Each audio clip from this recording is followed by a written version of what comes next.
আসসালামু আলাইকুম সুপ্রিয় শিক্ষার্থীরা, তোমরা সবাই কেমন আছো? আশা করি সবাই ভালো আছো। আলহামদুলিল্লাহ আমিও ভালো আছি। আমি তোমাদের যুক্তিবিদ্যা বিষয়ের প্রভাষক নীলুফার ইয়াসমিন, হযরত Yasin Shah public college online ক্লাসে তোমাদের স্বাগত। আজকে আমি সপ্তম অধ্যায়ের যুক্তিবিদ্যা প্রথম পত্রের সপ্তম অধ্যায় অর্থাৎ আরোহণমান এবং আরোহণমানের ভিত্তি এটার 3 নম্বর ক্লাস নিয়ে আজকে হাজির হয়েছে। তো আজকে আমি তোমাদেরকে গত ক্লাসে আমরা আরোহণমানের যে আঁকা ভিত্তি আছে, ভিত্তি এবং এর প্রকারভেদ নিয়ে আমরা একটু প্রাথমিকভাবে আলোচনা করেছিলাম। তো আজকে আরোহণমানের আকারগত ভিত্তির যে প্রকৃতি নিয়মানুবর্তিতার নীতি, এটা নিয়ে প্রথমে আলোচনা করছি। তো দেখো, প্রকৃতির নিয়মানুবর্তিতার নীতিটা আসলে কি? আসলে আমরা জানি আরোহের আকারগত ভিত্তি কাকে বলা হয়? যে মৌলিক নিয়মগুলোর উপর ভিত্তি করে আসলে আমরা আরোহের সিদ্ধান্ত স্থাপন করি, সেটাকে আসলে কি বলা হয়? আরোহণমানের বা আরোহের আকারগত ভিত্তি বলা হয়। আকারগত ভিত্তির আসলে কাজ হচ্ছে কোনো অনুমানের আকারগত সত্যতা অর্জন করা। কিন্তু আমরা জানি আরোহের আকারগত ভিত্তির পাশাপাশি কিন্তু বস্তুগত ভিত্তিও আমাদের আরোহণমানের ক্ষেত্রে খুবই গুরুত্বপূর্ণ বিষয়। আর আরোহের সিদ্ধান্ত গঠনের ক্ষেত্রে কিন্তু প্রকৃতির নিয়মানুবর্তিতা নীতি হচ্ছে একটি কি স্বতঃসিদ্ধ পরম নিয়ম। আমরা জানি পরম নিয়ম, স্বতঃসিদ্ধ নিয়ম বলতে যেটা সবসময়ের জন্য এটা আসলে প্রযোজ্য বা যেটা হয়ে থাকে ঘটবে যে জিনিসটা কোনো ব্যাপার। এখন যদি আমি বলি যে প্রকৃতি নিয়মানুবর্তিতা নীতিটা যদি আমি একটু বিশ্লেষণ করতে যাই, তাহলে দেখো আসলে প্রকৃতি নিয়মানুবর্তিতা নীতি এটার অর্থ হলো কি?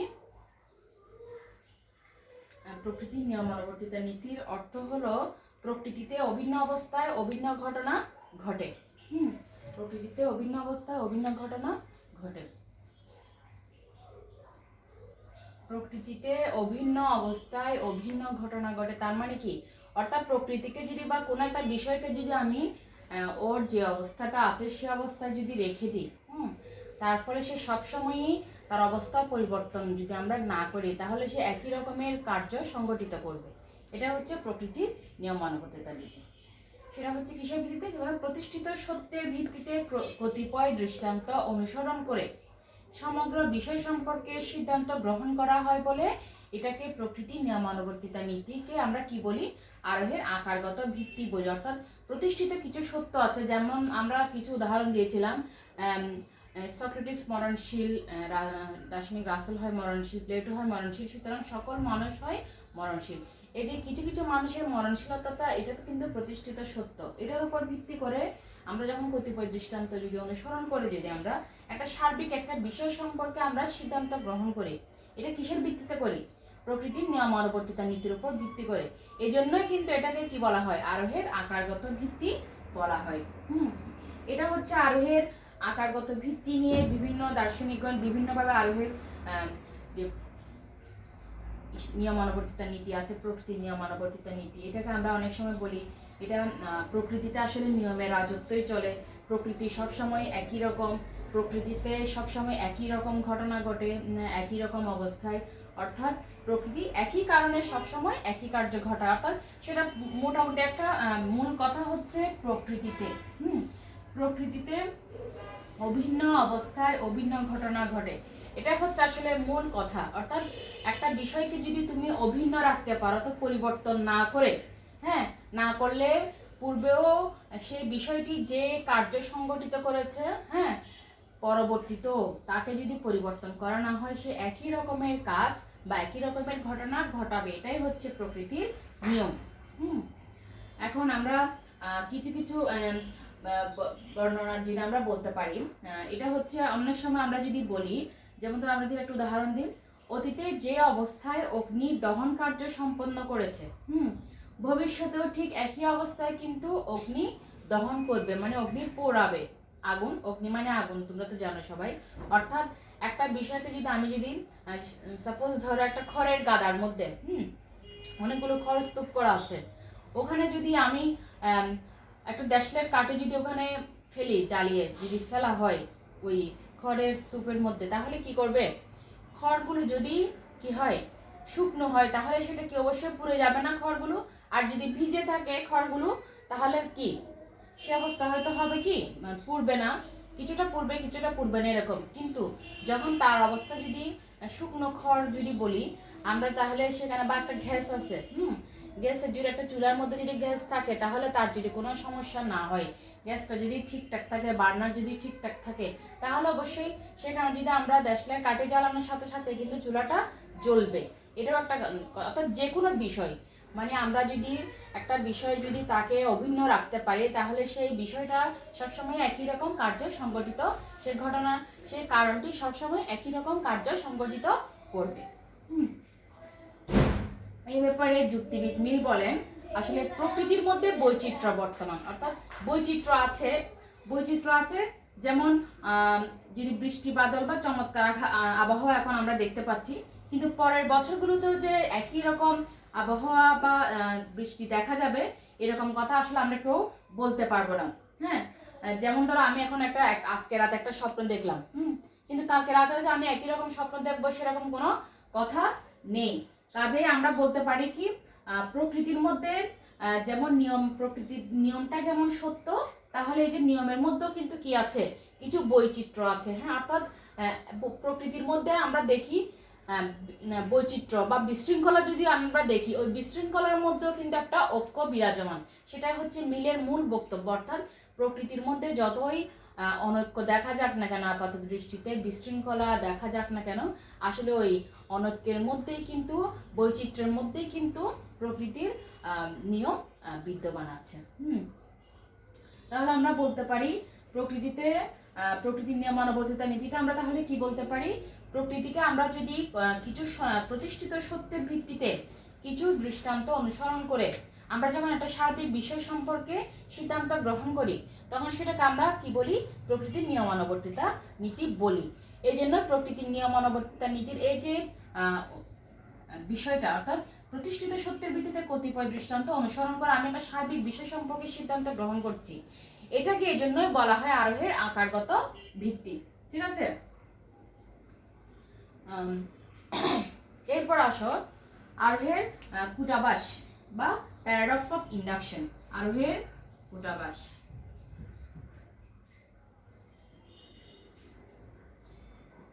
আরোহের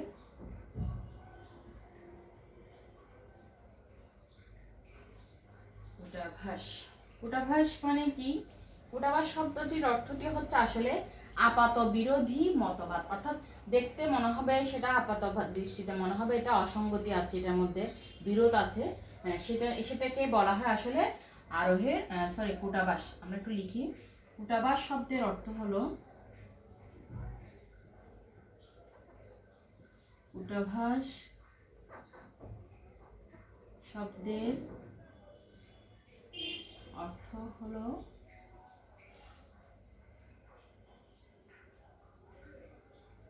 আপাত বিরোধী, আপাত বিরোধী মতবাদ। তার মানে আমরা কি দেখতে পাচ্ছি, কূটাভাস শব্দের অর্থ হচ্ছে আপাত বিরোধী বা আপাত অসঙ্গত যে মতবাদ, সেটাকে আমরা কি বলি, আপাত অসঙ্গত বা অসঙ্গতিপূর্ণ যে মতবাদ, সেটাকে আমরা বলি কি, কূটাভাস। তাহলে আরোহের কূটাভাস সম্পর্কে আসলে যুক্তিবিদ মিলই আসলে আমরা জানি, যুক্তিবিদ মিল প্রকৃতির নিয়মানুবর্তিতা নীতিকে আসলে কি মনে করেছেন, ওনার মতে মিলের মতে প্রকৃতির নিয়মানুবর্তিতা নীতি হচ্ছে আরোহের মূল ভিত্তি। অর্থাৎ আমরা কিছু প্রতিষ্ঠিত সত্যের ভিত্তিতে আমরা কি করি, কিছু দৃষ্টান্ত থেকে আমরা একটা সার্বিক বিষয় আমরা সিদ্ধান্ত গ্রহণ করি, এটা হচ্ছে আসলে প্রকৃতির নিয়ম, তাই তো? অর্থাৎ এটাকে প্রকৃতির নিয়ম, এই জিনিসটাকে আসলে আরোহের আকারগত ভিত্তি বলেছেন। অর্থাৎ আমরা আরোহণটা কিভাবে আমরা করি, অর্থাৎ এই বিষয়টাকে মাথায় রেখে আমরা আরোহ অনুমান করি, উনি এটাকে আরোহের ভিত্তি মনে করেন। এবং প্রতিটি আরোহের বেলায় এই নীতিটি অবশ্যই আমাদেরকে এটা অবশ্যই স্বীকার করতে হবে যে আরোহের প্রত্যেকটি বেলায় এই নীতিটি অবশ্যই আমাদের স্বীকার্য বিষয়। তাহলে এই নীতি ছাড়া কোনো প্রকার আরোহ অনুমানই সম্ভব নয়। এগুলো হচ্ছে আসলে মিলের মতে, মিল কি বলেছেন, মিলের মতে হচ্ছে আর প্রকৃতির নিয়মানুবর্তিতার নীতি হচ্ছে আরোহের কি ভিত্তি, এবং এই প্রকৃতির নিয়মানুবর্তিতার নীতি ছাড়া আরোহের কোনো সিদ্ধান্ত আমরা কি করতে পারি না, অনুমান করতে পারি না, আরোহ অনুমান সম্ভব নয় বলেছেন। আবার এই নীতির উৎস সম্পর্কে বলতে গিয়ে মিল কি বলেন, যেমন আমরা অভিজ্ঞতা অর্জন করতে গিয়ে কি কি করি, যেমন বিশেষ বিশেষ দৃষ্টান্ত সংগ্রহ করি, তাই না? আমাদের অভিজ্ঞতা আমরা কি করি, অভিজ্ঞতা মানে কি, আমি যেটা প্রত্যক্ষ করছি বা যেটা আমার আমি দেখতে পাচ্ছি, যেটা প্রত্যক্ষ করছি সেটা তো আমার অভিজ্ঞতা, আমার দেখার বাইরে সেটাকে তো আমি অভিজ্ঞতা বলতে পারবো না, তাই না?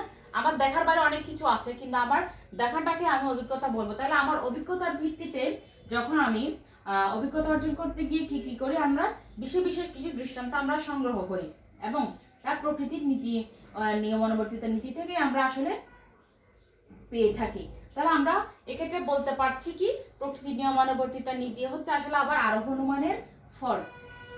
অর্থাৎ আরোহ অনুমান করে আমরা অনুমানের মাধ্যমে যেই সিদ্ধান্তটা পাচ্ছি, এটাকে আমরা আবার বলছি কি, এটা হচ্ছে আরোহ অনুমানের ফল।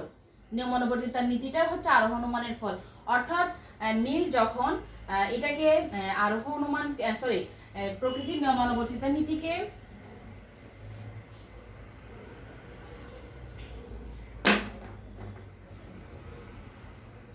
যুক্তিবিদ মিল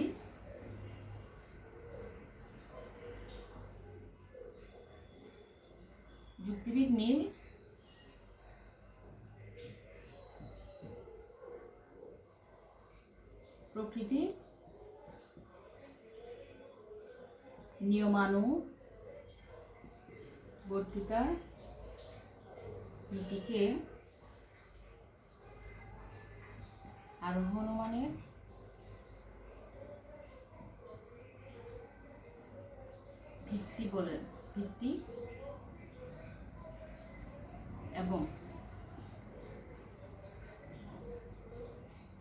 আরোহ অনুমানের ভিত্তি এবং আরোহ অনুমানের ফল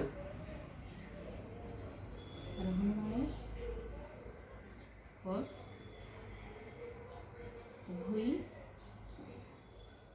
বলে।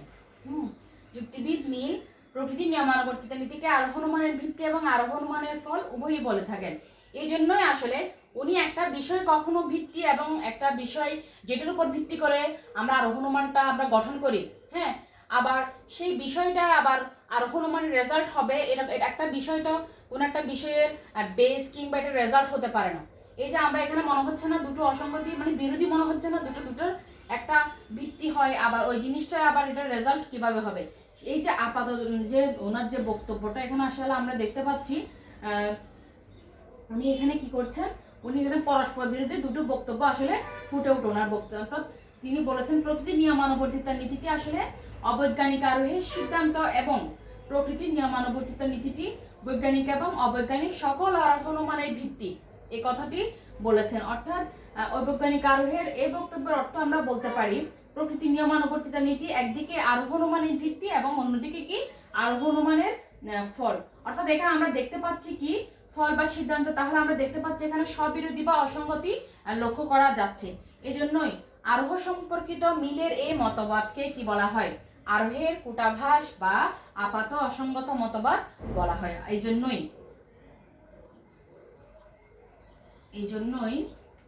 আরোহ সম্পর্কিত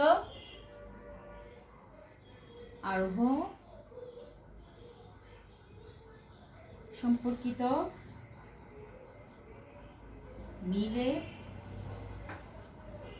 এই মতবাদকে আরোহের কূটাভাস বা আপাত অসঙ্গত মতবাদ বলা হয়। অর্থাৎ উনি এটাকে আরোহ অনুমানের ভিত্তি বলেন, অর্থাৎ আরোহ অনুমানের ভিত্তি বলতে আরোহ অনুমানের সিদ্ধান্ত বলে থাকেন।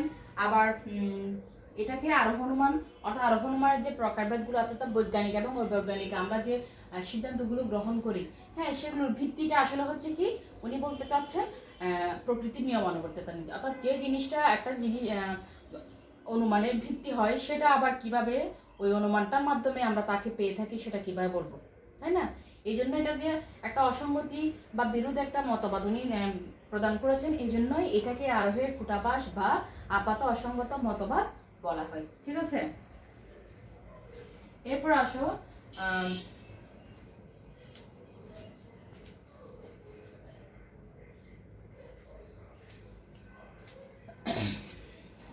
এরপর আসো আরোহের যে আকারগত ভিত্তি কার্যকারণ নীতি আছে সেটা নিয়ে আমরা এখন একটু পড়বো।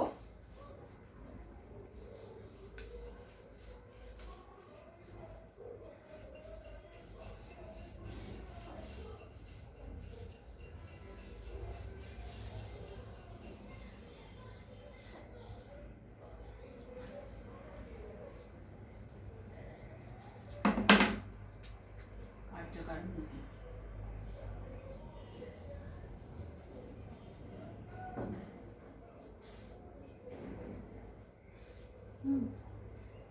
কারণ নীতি, ল অফ কজেশন।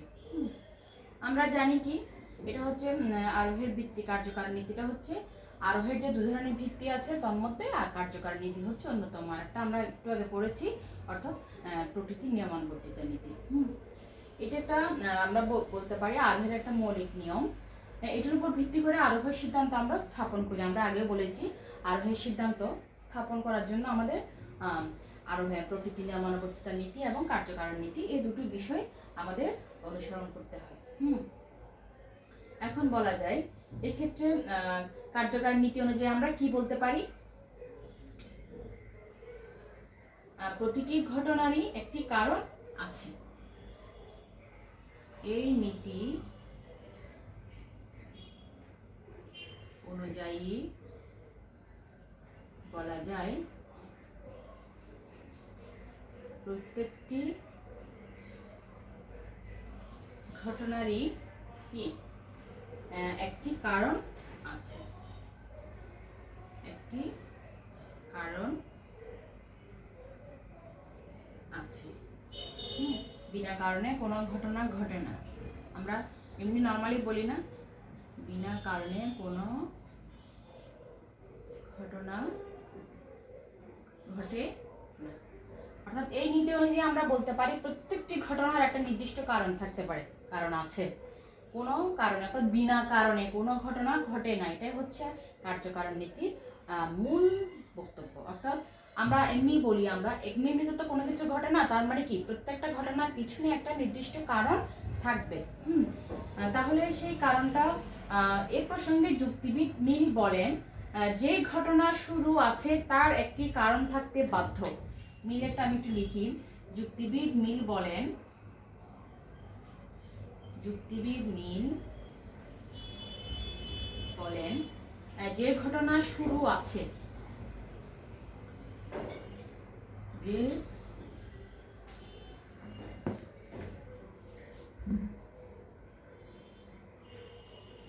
ঘটনার শুরু আছে, যে ঘটনা শুরু আছে তার একটি কারণ থাকতে বাধ্য, তার একটি কারণ থাকতে বাধ্য। হ্যাঁ, কি বলছেন উনি, যে ঘটনা শুরু আছে তার একটি কারণ থাকতে বাধ্য। অর্থাৎ যে একই কথাই যে আমরা একটু আগে যেটা বললাম, অর্থাৎ প্রত্যেকটি একটা যে ঘটনা আমরা দেখতে পাচ্ছি তার একটা কারণ থাকবে বা থাকতে বাধ্য। মানে উনি বাধ্য বলতে এখানে বোঝানো হচ্ছে অবশ্যই থাকবে, তার একটা কারণ অবশ্যই থাকবে। প্রত্যেকটা যুক্তিবিদ বেইনও একই কথা বলেছেন। উনি বলেছেন কি প্রতিটি ঘটনা তার পূর্বের কোনো ঘটনার সাথে এমনভাবে সুনির্দিষ্ট ও সুসংগতভাবে সম্বন্ধযুক্ত যে সে পূর্ব ঘটনা ঘটলে তবেই এই ঘটনা ঘটে এবং সেটি না ঘটলে ওই ঘটনাটি ঘটে না। সেটাই বোঝা যাচ্ছে। যেমন আমি যদি একটা কথা বলি, সাপোজ আমি একটাতে গেলাম না, তুমি যদি পরীক্ষা দাও তাহলে কি অবশ্যই তুমি রেজাল্ট পাবে। তাহলে তুমি যদি পরীক্ষা না দাও রেজাল্ট পাবে না। অর্থাৎ তোমার পরীক্ষা পাশের জন্য তোমাকে কি করতে হবে, পরীক্ষায় যে তোমার একটা ফল প্রকাশ হবে, সেই ফলটা প্রকাশ করার জন্য তো তোমাকে পরীক্ষায় বসতে হবে, তাই না? যেমন তুমি পরীক্ষায় বসলে না তাহলে তুমি তো কোনো রেজাল্ট পাবে না, সেটা ভালো হোক, পাস হোক, ফেল হোক, তাহলে তোমাকে কি করতে হবে, পরীক্ষায় তো অ্যাটেন্ড করতে হবে, তাই না? ঠিক এরকম, অর্থাৎ যেই ঘটনাটা থাকবে তার পিছনে একটা সুনির্দিষ্ট কারণ থাকতে বাধ্য বা সুনির্দিষ্ট কারণ থাকবে। তাহলে মিলের মতে, মিল আবার বলেছেন কারণ হলো কার্যের অপরিবর্তনীয় ও শর্ত নিরপেক্ষ পূর্ববর্তী ঘটনা বা ঘটনাবলীর সমষ্টি। এটা হচ্ছে আসলে একটা মূল একটা কথা আমরা জানি। কারণ হচ্ছে, একটু খেয়াল করো, কারণ হলো কার্যের অপরিবর্তনীয় ও শর্ত নিরপেক্ষ পূর্ববর্তী ঘটনা। আমি একটু লিখি। মিল বলেন, আমি এটা আবার কোট করছি এখানে মিলের মতটা। কারণ হলো কার্যের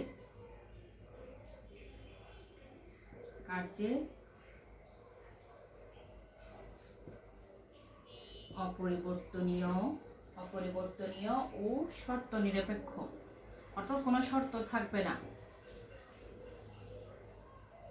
শর্ত নিরপেক্ষ পূর্ববর্তী ঘটনা বা ঘটনাবলী সমষ্টি। পূর্ববর্তী ঘটনা বা ঘটনাবলীর সমষ্টি। তাহলে আমরা উনি কি বলছেন, এটা ওনার কোডটা আমি আর আলাদা করে দিলাম না আর কি। হ্যাঁ, উনি বলছেন কি,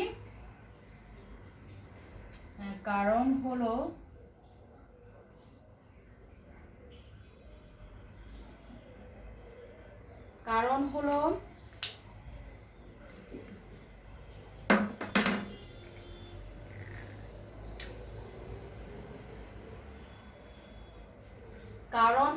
কার্যের অপরিবর্তনীয় ও শর্ত নিরপেক্ষ পূর্ববর্তী ঘটনা বা ঘটনাবলীর সমষ্টি। অর্থাৎ কারণ হচ্ছে কোনো কার্যের অপরিবর্তনীয়, অর্থাৎ একই কার্য, আমরা আগে বলেছিলাম একই কার্য প্রত্যেকটি ঘটনার একটা কারণ আছে এবং বিনা কারণে কোনো ঘটনা ঘটে না। তাহলে কি, যে কার্যটি অর্থাৎ অপরিবর্তনীয় বা অব্যবহৃত, অর্থাৎ একটু আগে একটা বাচ্চা পড়ে গিয়ে ব্যথা পেল, হ্যাঁ, তাহলে সে ব্যথা পাওয়ার কারণটা কি ছিল, সে পড়ে গিয়েছে, পড়ে যাওয়াতে সে ব্যথা পেয়েছে। এখন আমরা বলতে পারি তার কান্নার কারণটা কি, ব্যথা পাওয়ার কারণটা কি, সে পড়ে যাওয়াতে সে ব্যথা পেয়ে যেত। মানে পূর্ববর্তী অনেক ঘটনা তো থাকে, কিন্তু পূর্ববর্তী সব ঘটনাটাকে আমরা কিন্তু কারণ বলতে পারবো না, অর্থাৎ অব্যবহৃত।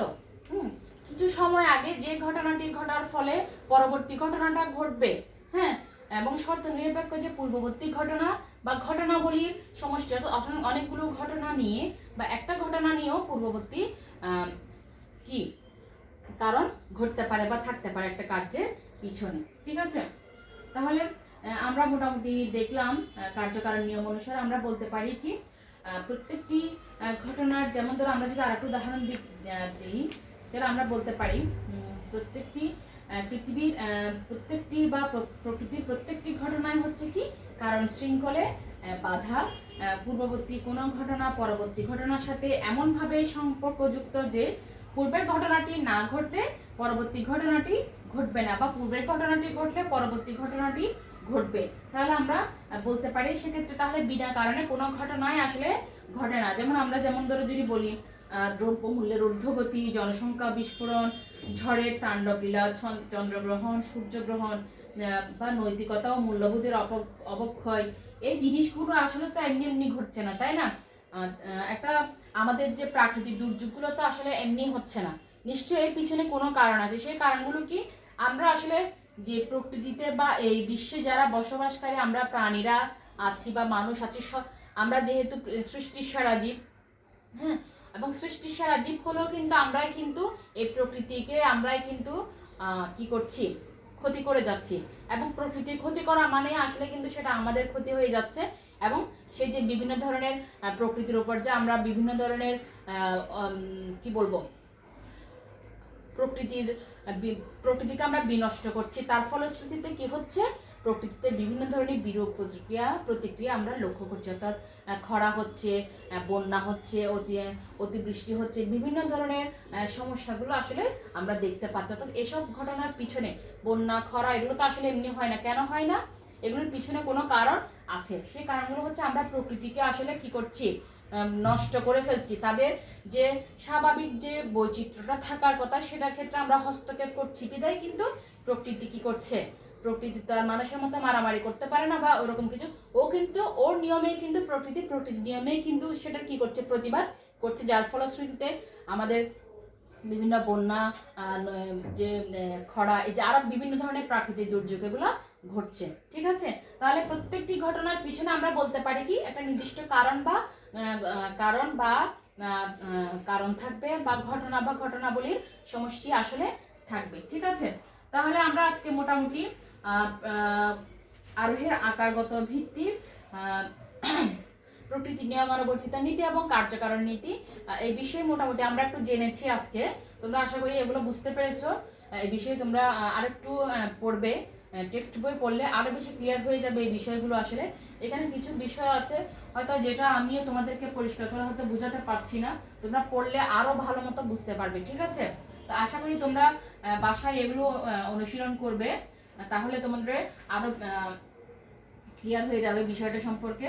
তাহলে সে পর্যন্ত তোমরা ভালো থেকো, আশা করি তোমরা নিরাপদে থাকবে সে প্রত্যাশা ব্যক্ত করে আজকের মতো আমি তোমাদের কাছ থেকে বিদায় নিচ্ছি। ধন্যবাদ সবাইকে, আল্লাহ হাফেজ, আসসালামু আলাইকুম।